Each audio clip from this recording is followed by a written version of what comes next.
હવે સમાચાર મહેસાણાથી જ્યાં સરકારી અનાજ સગે વગે કરાયું હોવાનો આરોપ લગાવાઈ રહ્યો છે। કડી માર્કેટ યાર્ડની પેઢીમાંથી સરકારી અનાજ પકડી પડાયું છે। પેઢીમાંથી ઘઉં અને ચોખાનો જથ્થો મળી આવ્યો છે।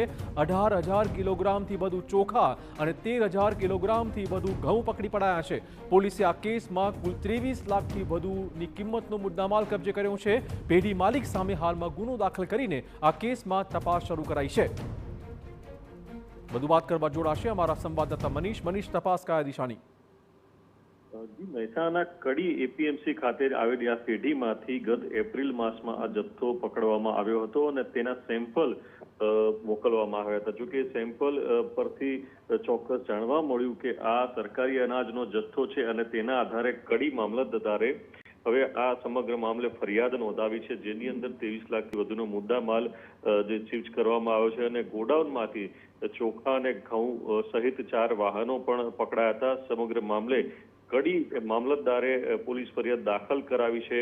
સમગ્ર જે ગોડાઉન જે માલિક છે એની વિરુદ્ધ પણ કાર્યવાહી હાથ ધરવામાં આવી છે।